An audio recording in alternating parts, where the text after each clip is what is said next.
నమస్తే. ప్రధానంగా సోషల్ మీడియాలో ట్రోల్ అవుతున్నటువంటి అంశం నిన్న రాజా సింగ్ చేసినటువంటి వ్యాఖ్యలు భారతీయ జనతా పార్టీ పెద్దలు చేసిన ద్రోహమే ఈరోజు పార్టీకి శాపంగా మారిందంటూ రాజా సింగ్ తీవ్ర వ్యాఖ్యలు చేశారు. జూబ్లీ హిల్స్ ఉప ఎన్నికలో భాగంగా ఓడిపోయినటువంటి భారతీయ జనతా పార్టీ దాదాపు 17,000 ఓట్లు మాత్రమే తెచ్చుకోగలిగినటువంటి భారతీయ జనతా పార్టీపై నా పార్టీ ఓడిపోతుంది అనే బాధతోటి నిన్న రాజా సింగ్ ఒక వీడియో రిలీజ్ చేసినటువంటి అంశం మనందరికీ తెలిసింది.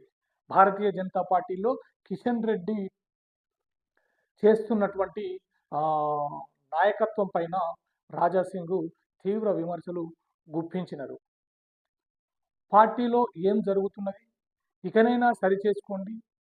దేశవ్యాప్తంగా ప్రపంచవ్యాప్తంగా వెలుగొందుతున్నటువంటి భారతీయ జనతా పార్టీ మోదీ శాల ధ్వజాలకు మీరు తెలంగాణ రాష్ట్రంలో తీవ్ర అవమానంగా గురి చేసేటట్టు ఇక్కడ పార్టీని అధోగతి పాలు చేస్తున్నారంటూ రాజా సింగ్ ఫైర్ అయినటువంటి పరిస్థితి. అయితే భారతీయ జనతా పార్టీ ఈ నలుగురు ఈ పెద్ద మనుషులు చేపట్టే పార్టీ ఇంత దుస్థితికి కారణమైపోయింది అని చెప్పి రాజా సింగ్ మాట్లాడినటువంటి పరిస్థితి. నిజంగానే కిషన్ రెడ్డికి తెలంగాణ రాష్ట్రంలో భారతీయ జనతా పార్టీ అధికారంలోకి రావడం ఇష్టం లేదా? వివిధ పార్టీలతోటి కొల్యూడ్ అయ్యి ఇక్కడ నాదే రాజ్యం నడవాలి, భారతీయ జనతా పార్టీలో నేనే పెద్దగా ఉండాలనే అక్కసుతో కిషన్ రెడ్డి వ్యవహరిస్తున్నారా